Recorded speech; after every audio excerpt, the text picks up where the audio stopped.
Perfect.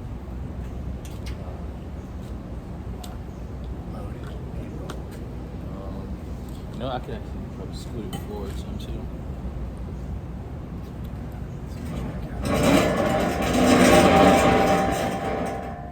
Right there.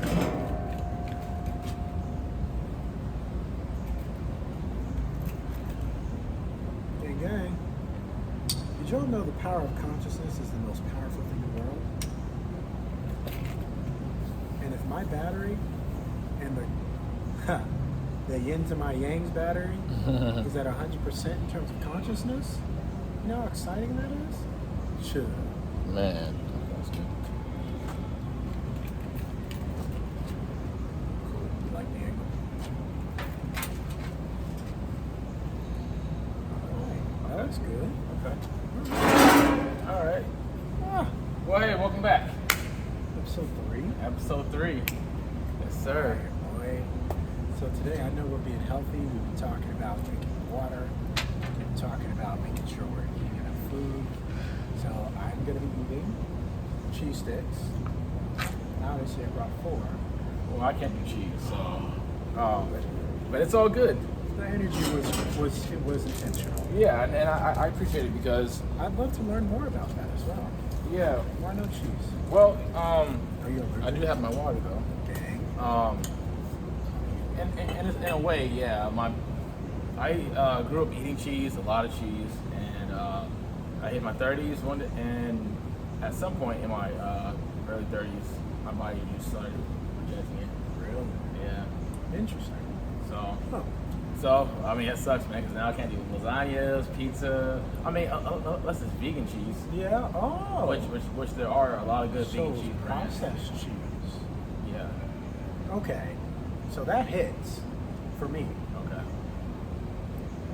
As I'm getting toward my 30s, I'm learning a lot about taking care of myself. Wow. One of the most conscious components of taking care of yourself is what you put in your body. We talked about like making sure we move enough. Correct. Making sure we take care of our bodies with food and diet. Right. I was talking to my little brother not too long ago. I had an experience at McDonald's that messed me up. And my body might have just had an allergic reaction. Because I ate what I always eat. Yeah. Chicken nuggets and french fries. Right. And I got a headache. And after I ate, my stomach hurt. And it felt empty. Right. Right. Very unique. I had never experienced this before. I've eaten McDonald's my whole life. Never had issues. But as I'm learning more about processed food, and as I'm getting more conscious of dietary best practices, Yeah. I care now. So now that my mind has consciousness, I think it's going to let my body eat the same stuff. Oh, of course not. Of course not. Wake up. Yeah. My body's waking up to catch up to my mind. I think that's what was happening for me as well too, because I was also going through like my own phase of learning more about foods and learning about alkaline foods and So you want to expand on alkaline foods? So a lot of your leafy greens, your foods that are rich in color, Yes. so blueberries, raspberries, strawberries, foods that are rich and bold in color, typically are going to be alkaline. Nice. Yeah, I even heard too, I don't know how true it is, but I heard that if you take a slice of lemon and you squeeze it in some water, that it has an alkalizing effect on the water when you drink it. Really? Yeah. That makes sense. Because it's such a nutritious piece of food Yeah. that you can put in other items. Yeah. Use it for seasoning. Right. Or cooking. Yeah. I've seen people squirt lemon on chicken as they're cooking. Right. Add flavor and nutritional value. Yeah. That is, see? Yeah. But what's crazy is that lemon is a naturally acidic fruit. Okay. Right. And so what's interesting is that when you squeeze a lemon into water, the pH of the water merges with the with the lemon juice, and somehow it creates this alkalizing effect in the body. Interesting. Yeah. So, yeah, there's so much to learn. I love that, though. But it's fun because Exactly. yeah. You get excited about it too because you literally just don't know what you don't know, but what you don't know is the only thing that can hurt you. Right.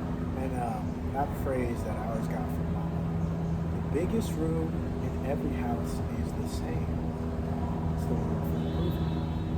Oh wow. I like that. The biggest room in the house is the room for improvement. Always improving, always growing, always getting better.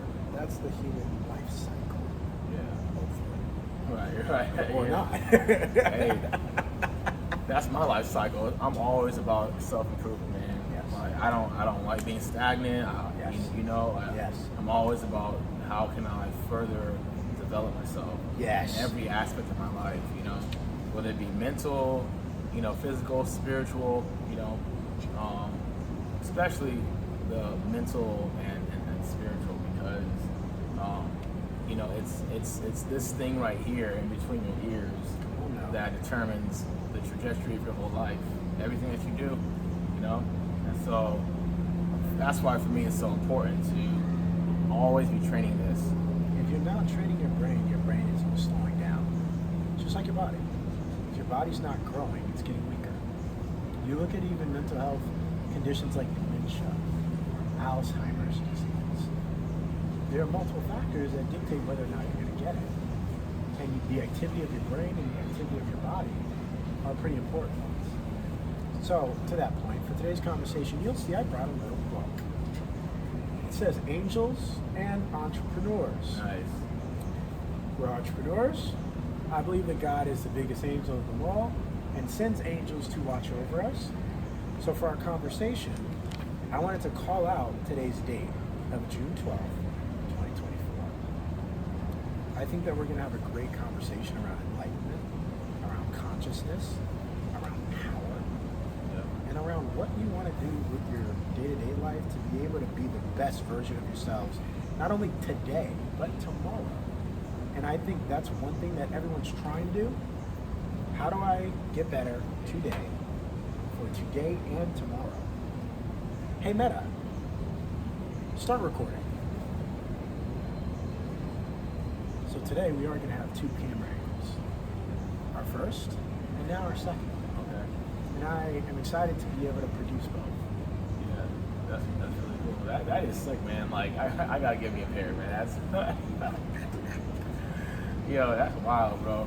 But man, I love the world we live in, man. I mean, just being a human being is so dope, man. Yes. Because we get to be so innovative, we get to be creative. Yes. And all this technology is just an expression of our genius as humans. Yes.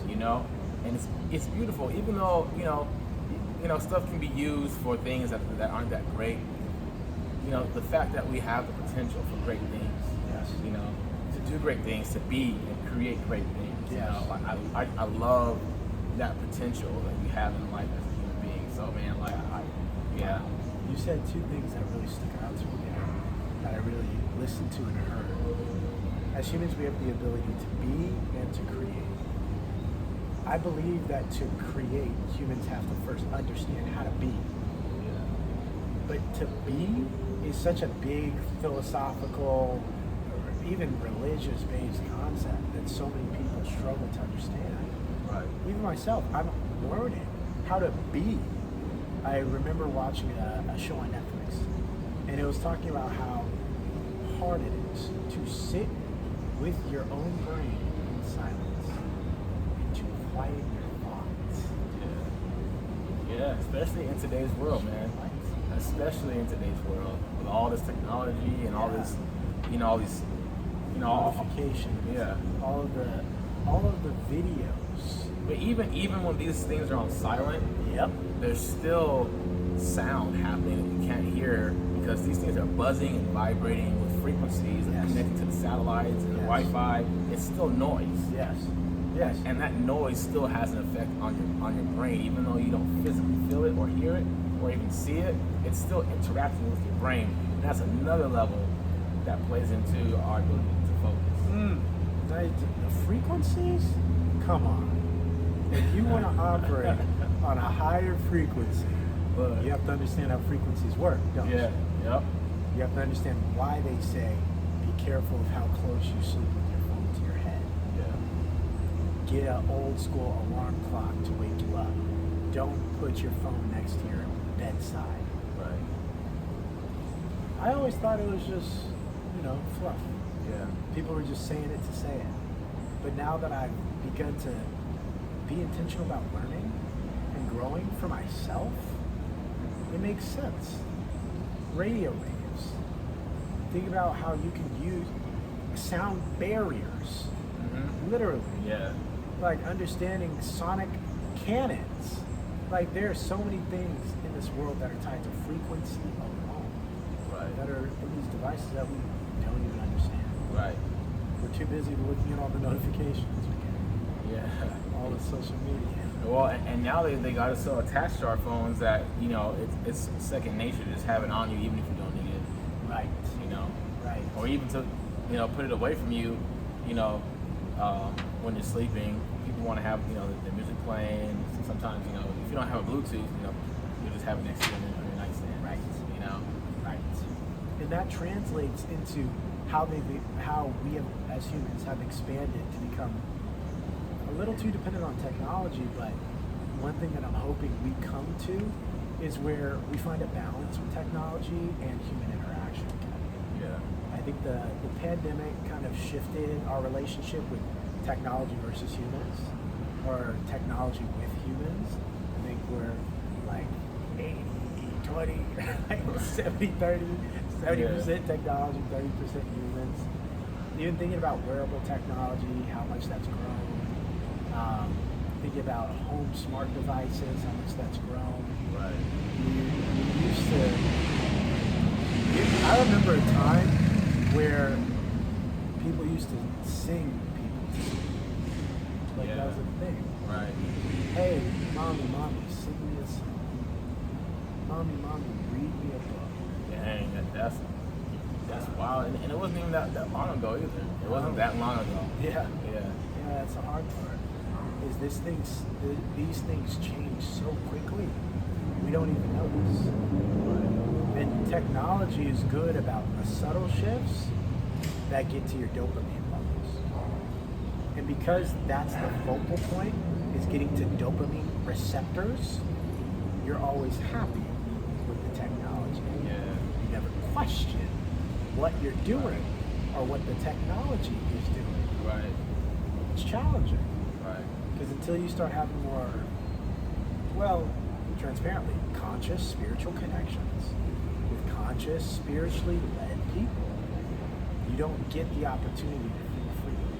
Right. Even now, wearable tech on my eyes, I can do a lot, but this can also do a lot. It picks up sound. I can talk on the phone with these glasses. I can play music on these glasses. I can use a version of Siri called Meta on these glasses. And that's something that I think is beautiful. I do. I love it. I love the ingenious reality of the innovation in our world, as you said earlier. The technology is just an example of human genius. Yeah. I believe that one thing we need to continue to grow with is people-powered technology and keep people at the front. Absolutely. Yeah, 'cause we're getting left behind quickly. Like this is this ain't no tortoise in the hare race. Like if we're the tortoise, we coming to last. I get lapped a couple times. Yeah, might get lapped a couple times too at that. Yeah. I agree, man. We need more people-powered technology for sure. Yeah. And that's the challenge. I think the exciting part is that people are remaining at the center of our tech innovation in some lights. The only way that I believe we are moving away from people-centered, which is what I'm referencing when I say people-powered, people-centered, it's centered around a person still. Yeah. I believe is where we get into the automation, where we automate people out of a process. That's where I get a little nervous. Yeah. Like, I was listening to an example of a doctor's office testing AI with clients, but the doctor had to lead the client through the AI integration. that's people-centered. Right. That person, that doctor who you trust, who you can talk to, is still at the middle of that artificial intelligence being wrapped into the client experience, Right. or the customer experience. But I think health technology is probably moving fastest. I think financial technology is right behind it. Yeah. Well, even in the world of commerce, like you look at Nikola Tesla, or not Nikola Tesla, but look at Elon Musk with Tesla, how he's automating commercial trucks. Yes. So pretty soon truck drivers are going to be out of a lot of work unless they get on. Well, Talk about it. even if you have truck drivers getting on the bandwagon and purchasing these vehicles, I mean, you only have so many, owners, before the market gets saturated, and but a lot of truck drivers are going to be out of work with these self-driving You're one trucks. of the few talking about it. You are one of the few. I work with many business owners, multiple owner-operators, and fleet owner-operators who have employees. They don't even realize how extensive this stuff is already advanced. How already here it is. It's here. Yeah, it's here. One of the things that I recommend to a lot of my business owners that are in that space, find what is adjacent and make sure your company is involved. As an example, one of the things that is adjacent to automated trucks is network infrastructure. Because if the truck isn't connected to a network, they're not going to be able to automatically drive itself. Right. They don't have the bandwidth, literally, network bandwidth. Right. But how do you increase bandwidth over a country? You need nodes, you need receptors that can bounce network to the trucks. So if you own a building as an owner-operator of trucks, put a node on your building. Right. Make sure you're staying ahead. Make sure your facility is a network node so that you can be in front, not behind this revolution of the industry. Yeah. Well, and that's just going to be an ongoing challenge, anyways, with the whole automated trucks, because I've used probably all the best GPS systems specifically for commercial driving, and you can set your settings in there so that it'll navigate you around tolls or away from low bridges and things like that, right? And I've not had with all of the different apps that are out there, all the best ones, right, that I've tried, I've still been navigated to low bridges where I've had to back the truck up a hill, right, because the GPS took me a wrong way. Right. So I think they're still gonna have to have someone in the truck with the alongside while it's driving, probably, just for technical errors like that might arise. I mean, when I was driving in Portland, Oregon, it's impossible to drive out there in a semi truck because the roads are so narrow. I got stuck at a red light for 20 minutes because there was so much traffic that I couldn't make a right-hand turn, because every time the lights would change, there would already be traffic in the lane that I had to turn into because the truck was so big. So eventually what ended up happening was I had to pull out and stop traffic, from going across, from crossing into my lane that I had to turn into. Wow. And I had to have like 20 cars back all the way up just so I can get my turn. Wow. And so when I think about automated trucks, I can't see how they can account for situations that need a human to troubleshoot. Yeah. Yeah. You can't replace people. Yeah. And I think you stated that so clearly.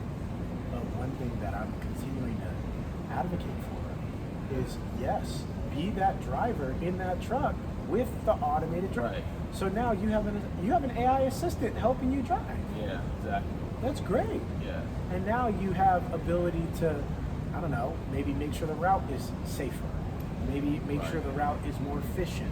Right. While the artificial intelligence driver is assisting you in completing your load. Right. I think there's so many benefits here. And I've always been a glass half full kind of guy, and an optimist, some may say.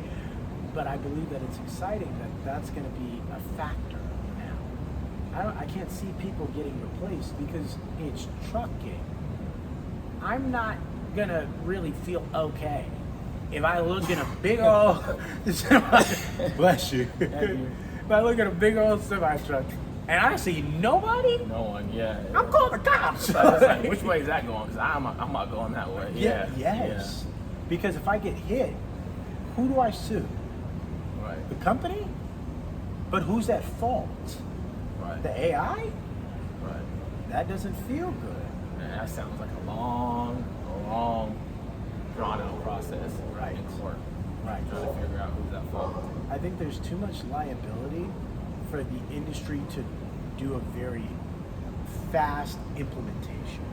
I think it's going to be slow and over time. Yeah. But gradually, I think people will have help. The same way office assistants have help. Right. Using all these AI tools. Right. Scheduling is Calendly, great example. Right. How much easier is it to schedule meetings with people because you have an AI system? Mm-hmm. Does that remove your job as a scheduler in an office? It shouldn't. If you're doing what you're supposed to be doing in the office, right, you should be irreplaceable.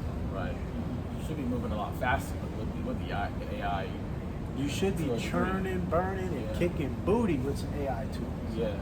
But one thing that I do like about a lot of the revolution that's happening, just with technology, justice-based artificial intelligence, it's very centered around transparency. Mm-hmm. And I like that. It's making it easy for people to see what is really going on.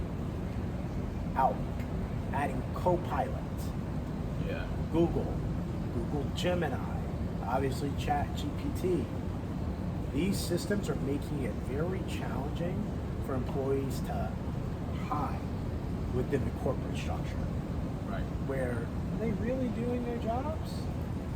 Nobody can tell. Because But now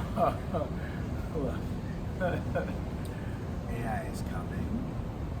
Make sure that you are being honest, being open, being transparent, being vulnerable. In the workplace, be a real person. Right.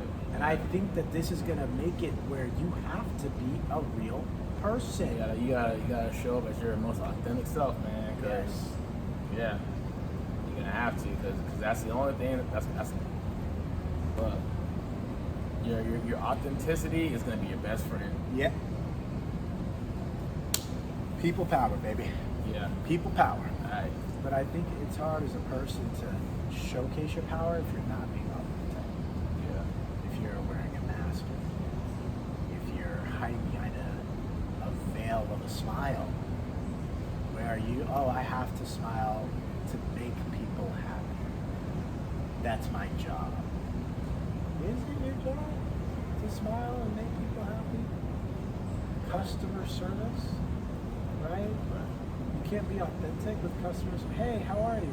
Hey, I'm doing okay. I've had better days, but I'm here. How are you? Right. That's authentic. Yeah. Not I'm great, thanks. How are you? Right. Robotic. Robotic. Yeah. Yes, like a robot. Right. Well said. You're not an AI.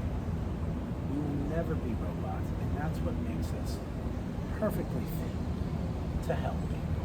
Right. People help people. Help people. Right. Yes. That's how it's supposed to be. Yeah. That's the beauty of it. What else would you want to do with your time? Right. I mean, that's like one of, if not the best feeling in the world, is to simply just help another person. I know for me, I love seeing a smile on someone's face, after I've helped them with something, if I've pointed them in the right direction, but just there's this sense of joy that comes from being a part of someone else's sense of fulfillment. Yes. Seeing someone else satisfied. Seeing someone else win. Yeah. Yeah. And helping them win. Helping them win. Yeah. Just from being who you are, sharing what you know, doing what you do. Right. people were good at building buildings. Some people were good at calling, marketing, advertising, services, goods to help people. Some were good at helping people in hospitals. Some are good at helping people in banks. Some are good at helping people through logistics. There's so many ways you can serve the world with your authentic self. Right. Yeah. Because you, as a human, have gifts, have talents, have specializations, have life experiences that make you, you. And God put you here. Right. Have fun. Right. That's what it's all about, man. But we get so caught up, and I was talking about this earlier today on my live. It's like we get so caught up in the world and the rat race, and we forget to count our blessings. And while that can kind of sound a little cheesy or whatever, it's actually one of the key, a little cheesy, you know what I'm saying? Might sound a little processed, no.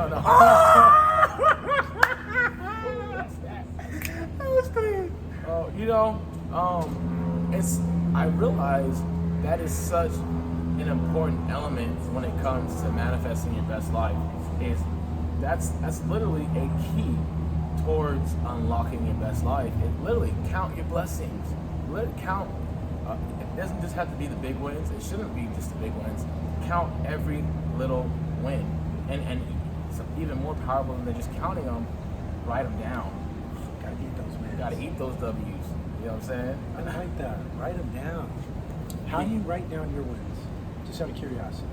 So for me, I have a journal just like that. Nice. I have notebooks, and I have notebooks and journals all over the place, man. Actually, gave me a gym, so I'm gonna write it down.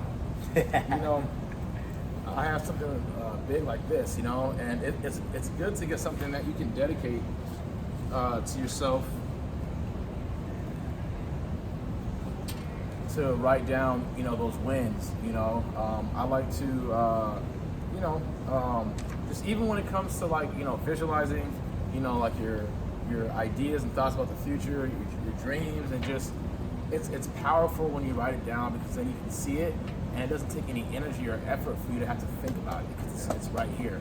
And I've started writing down my affirmations and things that are important to me that I need to see without having any trouble mentally picking up those things and getting to it. So what I mean by that is, if we don't write stuff down, then it becomes a challenge in your brain to sometimes deal with those things, because we deal with a lot of positive and negative thought flow, as a society, right?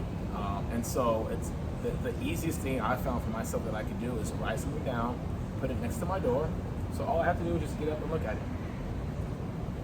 And there's no battle, because it's right in front of my face. I don't have to try to pull it out of a mental space where it's jumbled with all these other tasks and things that are just swirling around. There's no distractions when you have your affirmations on the wall right in front of you. There's no distractions when you have your bills on the wall right in front of you. You know what you need is all right there. Or just have carry your journal, or but that's what works for me. It's good stuff. Yeah. And I'm very similar. I like using my phone a little more than a physical notebook, but the exact same concept. Yeah. I like using apps. Yeah. I have notifications for those. There are multiple apps out there that can help you manage your income and your expenses. And you can even set timers on when you get reminded to pay a bill. So there's so many ways to take advantage of the greatness that this world has to offer. Absolutely. But it starts and ends here. Yeah, right. And if you can figure out that in between, that's how you win. Yeah, it's that intention. Whether the intention is to go one route or the other, as long as you got that intention and you're doing something with it, you're applying it in some way. That's the difference maker between somebody living a life that is just for lack of a better term, mediocre, or versus someone taking that life that they don't want to be mediocre and turning it into something grand. Yeah, or even a life that's just unfulfilled. Unfulfilled, yeah. There you go. I believe that you can be very fulfilled in this life. Yeah. If you've created the life that you're happy, that fulfills you. And even in really just drilling down on what matters, by writing it down, brings a sense of fulfillment. Writing down what expenses you feel fulfilled that you're managing your life. Right.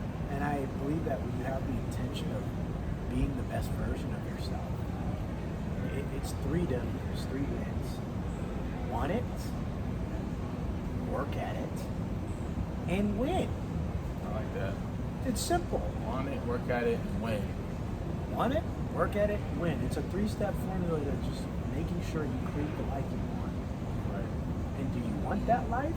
Oh, that's a good start. Are you willing to work at it? Oh, you're on the right track. Yeah. You're definitely gonna win. Right. I like that. It's simple. I like that. We can make it a little complex sometimes when we get in our own way. We can not show up authentic. And we can really get good at hiding who we are aspiring to be. And we will hide it in the same format that we hide behind a shell of a smile. Right. You will hide yourself behind yourself. I know that's like crazy, like philosophical. Yeah. But it's true. How Wow. do you look in the mirror and are you looking at your authentic self? That's when you're doing work. When you're brushing your teeth, what are you saying? When you just pooped and you're washing your hands, when you look up and see yourself, what are you thinking about? What are you saying? Absolutely. Are you giving yourself life or taking life away? Right. Absolutely. Is it mask on or fucking mask off? Oh man, it's good. Yeah. It's Yeah. good. Yeah. You know, I did have one thing I wanted to share with you today, and happy to do it on the podcast. I came to a conclusion around authenticity. Because we talk about the power of consciousness a lot. I like this one. You know how I gave those 3 W's? Yeah. Do you remember what they are? Want it, Work at it. work at it, and then win. Yeah. Yeah. So, you remember how we talk about the levels of consciousness? Yeah.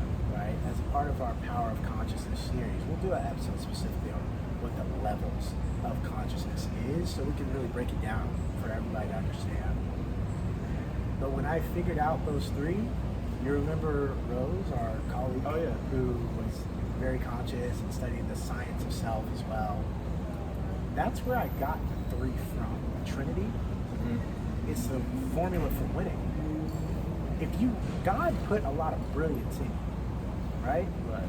He built you. Everything, God said everything he built is good. So if you're already good, Right. what do you want?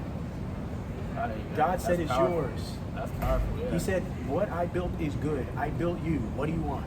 Right.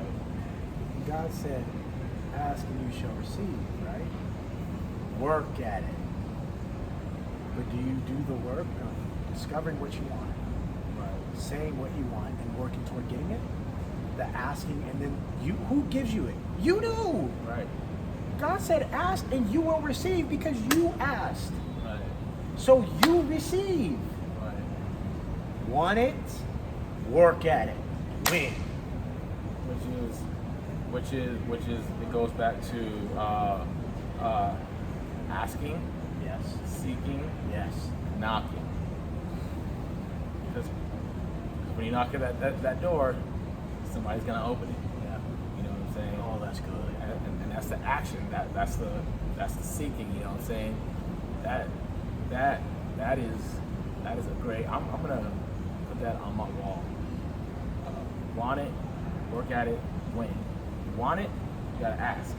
Working at it, you gotta seek. Mm-hmm. And you win when you get to that door. You at the door and you knock. You made it. That's the win. You made it. Oh, You at the that's door. good. You're at the door. That's because you can knock on every door in the world. Yeah. And every door you knock on is a win. Yeah. Who cares if the door gets open? Right. Who cares if anybody's home? Right. You're at the freaking door. You're at the destination. You made it. You made it. Oh, I like that. Oh my goodness. Yeah. Winning is a beautiful thing. Yeah, it is. And it's off of an athletic field when you understand that your life is the game you play. Oh look, our food just came.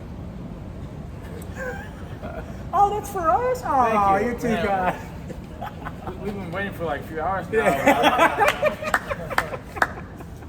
That's why I love this place. Like so many opportunities. One thing that I love is greatness is what you create. You said that Want me to earlier. pause the movie? What's that? Want me to pause the movie? Be. Oh, I just put it on. Oh my goodness. Yeah, and we were made to be creators. Oh! That's good. Yeah. That's good. But we gotta learn how to be first if we're gonna create properly, Yes. Create authentically. authentically. Yeah. Right? Yeah. Wow. So, I guess we might get into it today. Levels of consciousness. The power of consciousness is the power of being. And being at peace in being authentically yourself. Finding, the Bible has a couple of fruits of the Spirit. And if you are to be like a tree firmly planted, you must exercise and showcase your fruits as a tree that is firmly planted in you, the Holy Spirit, right? The fruits of the Spirit are so simple. It's love, joy, peace, patience, kindness, goodness, faithfulness, gentleness, self-control. 10 fruits. God has a very simple roadmap for you to be a great person Right. because He made you. Right. So He knows who you are. He built you. So He said, if you can operate in love, not for others, for yourself, if you can be an agent of love for yourself, because He said, God said, the Bible said, love thy neighbor as you love thyself. The first fruit of the Spirit is love. Oh, if the world just listened to that, Right. it'd be great. Right. Then you're supposed to operate in joy, which is supposed to give you peace.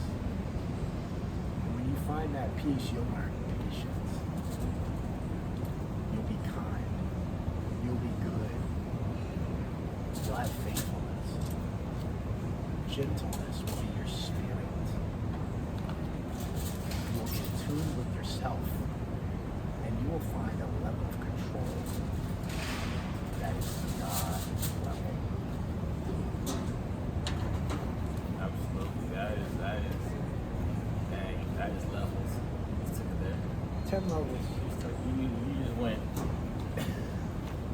you just took that circle and expanded you expanded that circle all the way out. How many levels of consciousness do you have? It's levels, man. It's levels, it's a good question. I've been trying to figure it out myself. Yeah. Because I think personally, I think our levels of consciousness extend from being finite to infinite. And I think there's a lot of people who have experienced a lot of the in-between, so finite to where you never ever think outside of what anyone has ever told you. You've never, expanded beyond your own horizons, to people who have, left, their homes, they've explored the world and they've learned so much more and have had amazing spiritual experiences. I think that we're all little GODs walking around as much as an expression of the big GOD. Amen. So I think we all have a little bit of that spark of God inside all of us. Yes. And depending upon like how you were saying, how the self-control and discipline that we apply to our lives and the love that we show ourselves will determine how well we're able to tap in and connect with that divine side of ourselves. Yes. You know. Oh, I 1,000,000% agree. I've always coined, and I got this from being a kid, growing up in church, because I realized, oh crap, if God's identity is as the Father, the heavenly and earthly Father, who sent his only begotten Son, Jesus Christ, who gifted us the Holy Spirit, then we're all kids of God, right? Right. So if God's the ultimate king, we're all king's kids. There are 7 billion king's kids. Right. And God said, be a good king. So we're supposed to be the rulers of our own world, which is here, Right. here, Right. in our minds, in our hearts, in our spirits, our Holy Spirits that was gifted to us. And if that is our job, operating in love of self and others, operating with a sense of joy, that smile doesn't need to be a mask, it should be authentic. Right. That peace that surpasses all understanding that God gave you because he made you. Gives you a little bit of patience with yourself when you mess up. Think about it, huh?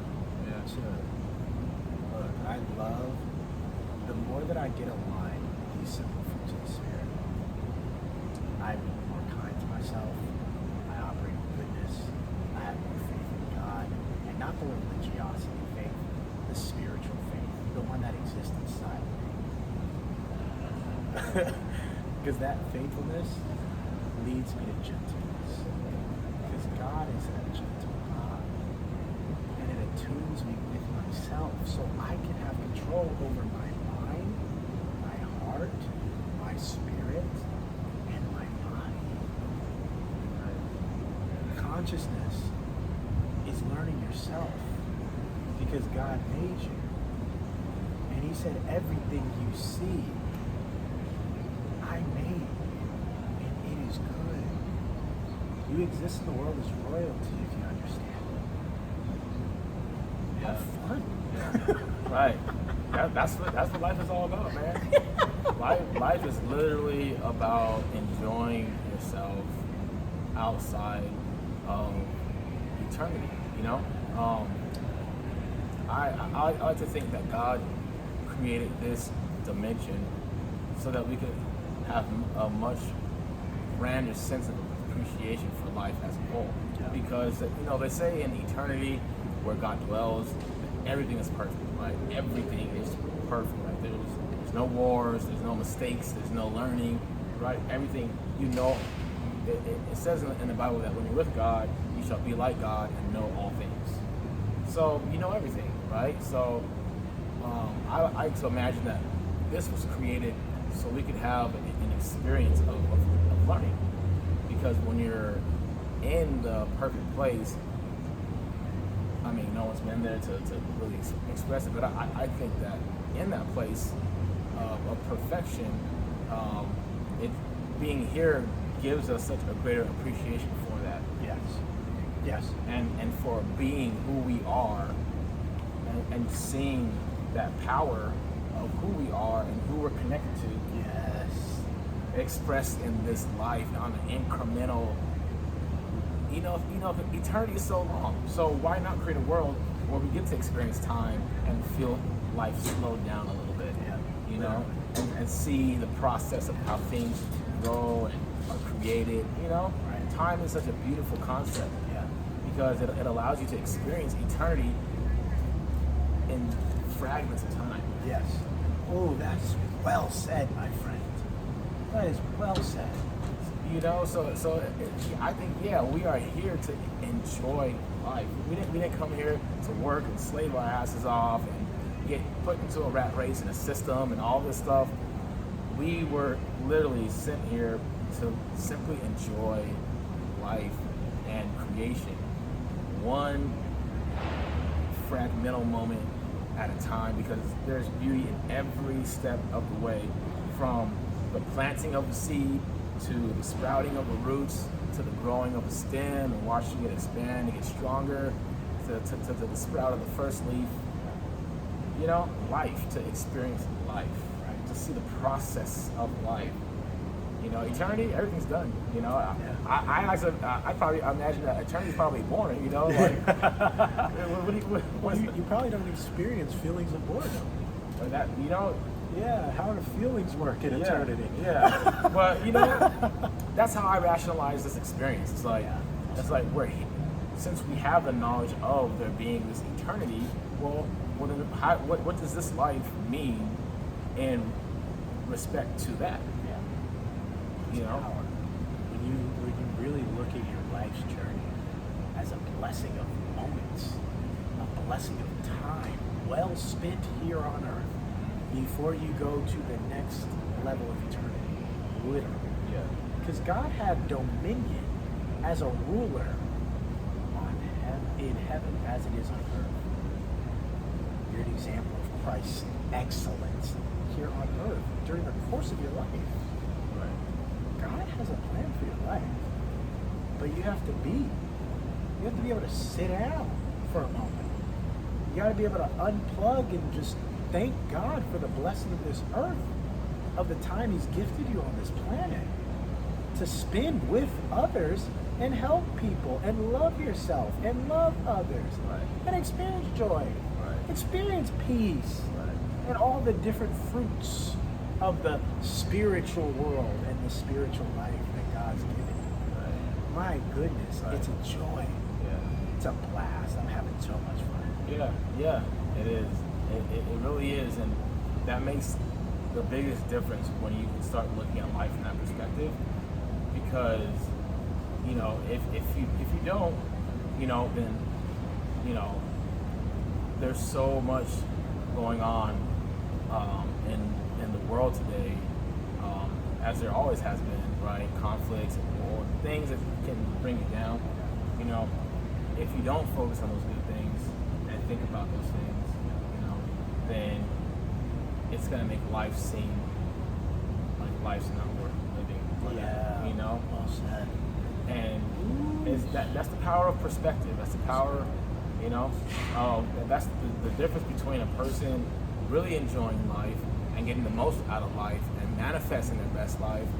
It's really a switch. Is your switch off, or is it on?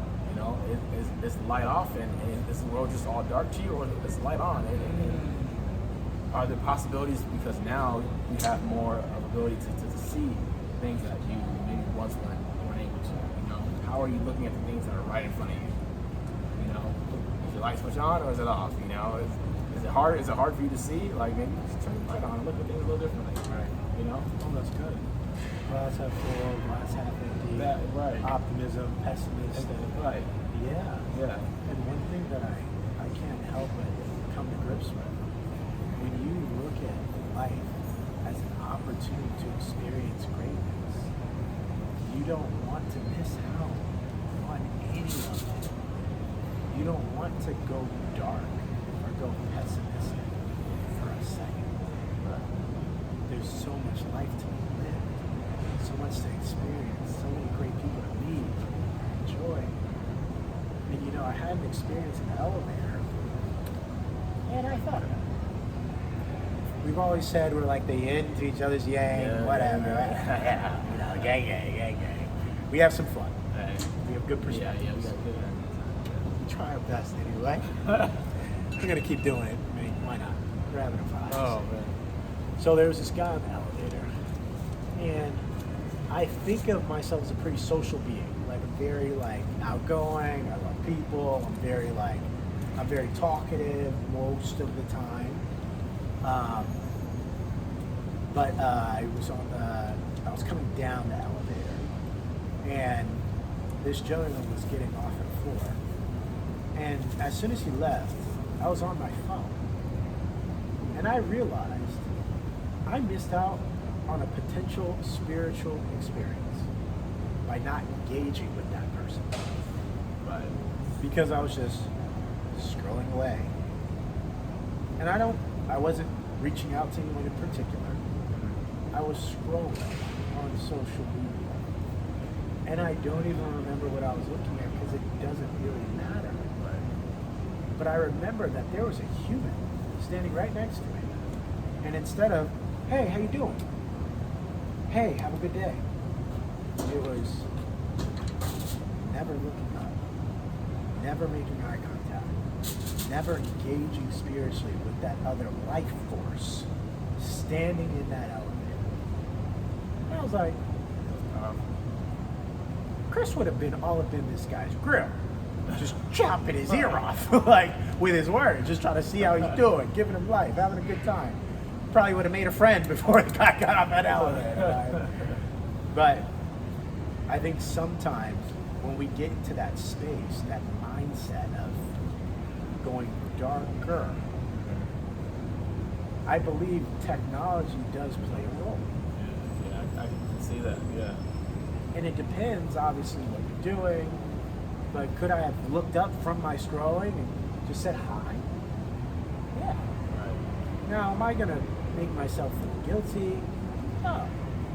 But do I recognize that that was a missed opportunity just to enjoy a life experience with another person? Because I took all of those moments to engage with a couple of social media accounts that had information on them that probably didn't have much relevance to the time. But I chose that. And I have been just digesting why. Why would I choose that over choosing the experience with the person? But I believe that that's how a lot of our world has been shaped. Oh, big time. And quickly, too. I mean, it's fast. Yeah, fast. How long has Instagram even been around now? Oh, man. That's a good question. It's Yeah, not long, though. Not long. Not long. Not long at all. Yeah. Like when I was a kid, nobody had Instagram. When I was 13, parents weren't recording kids at practice to post. I was just at practice. Parents were talking to each other and we were being kids. Right. After practice, nobody was pulling out a phone to take a selfie. Right. You pulled out your phone to call your parents and let them know you were done. Right. It was just a simpler time. It was. Now, I can only think about what kids think about before they get phones, let alone when they get them. Right. It's an exciting time to be alive. Yeah, I wonder how much of an imagination they have. I mean, unless they're, the type who are like, geeks and nerds and gamers. Yeah. Like the ones who aren't, that are on social media and just scrolling. I wonder how much of an imagination they have, because when you're creative, then that's just naturally what you do, what you are, But not everybody's a creative, and a lot of people rely on technology to do the thinking for them. How do you understand if you're creative? That's a good question. Yeah, dang. Have you always been a creative, or did you become a creative? I've always been creative, so I don't, I think maybe everybody's creative because we all have that life force in us that creates, that procreates. Ooh, be fruitful and multiply, huh? Yeah, but spiritually, esoterically, people look at your sacral chakra as a where your genitals are. They look at that as a creative force, not just as sexual energy, but that energy is a creative energy. It's huge because that's where we create naturally. That's where we create life. So I think we all have the potential to be creative in some capacity. I think for others, it just looks. I think it looks different for everybody. Yeah. That makes sense. And I think it's funny that that's such a creative force.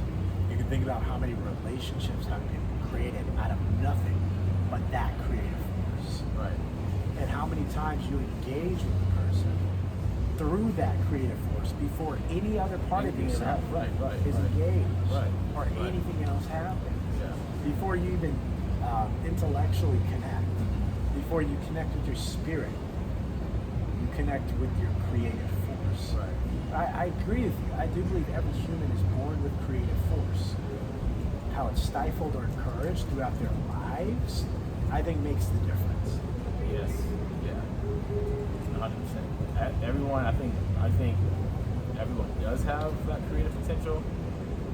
It's just expressed differently. It's better said, creative potential.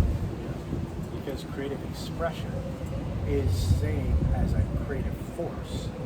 But I do believe that now your creative expression can be so vast. It can be so expansive. There's so much you can do. Like how we're talking about technology and just how, now that AI is here,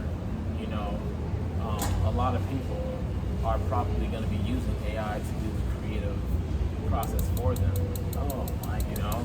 And so what's going to happen to the imagination then, I think that's already, when you mentioned it, I think that's already been trickling in too. Yeah. Think about parenting. How much has parenting changed?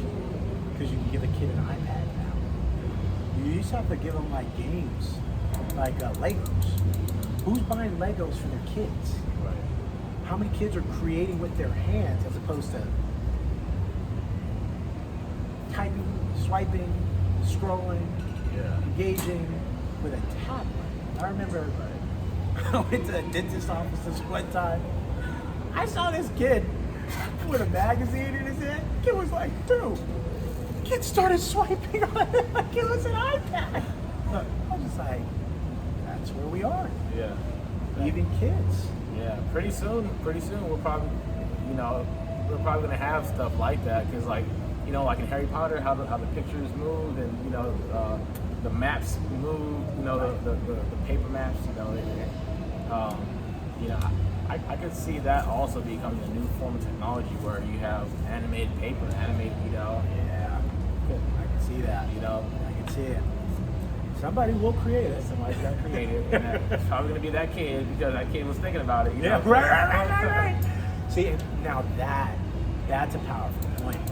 Encouraging creativity, I think, is more important now than ever before. Because the stifling of creativity, I believe, is happening. How? Numerous ways. Yeah. But especially if you're parenting, you really want to be hyper conscious of what your child is doing, what they're experiencing, and try to get into their worlds to see how can you encourage their creative energy. And maybe mix up what you give them. Maybe it's not always a tablet. Maybe you give them a tablet and the Legos and the coloring book, right? So they get to practice tactile creativity, not just technology creativity, which I think is relevant. Yeah. It's good stuff. Oh. Yeah. Dang. Always, man. Always, man. Well, welcome back. Power of Consciousness, Ep3. We'll be back for another round, don't you worry. And stay tuned in. BKFC, BKLLC, excited to serve. That's right. Chris, thank you for your time. Always, man. Always enjoy, man. Yeah. Ugh.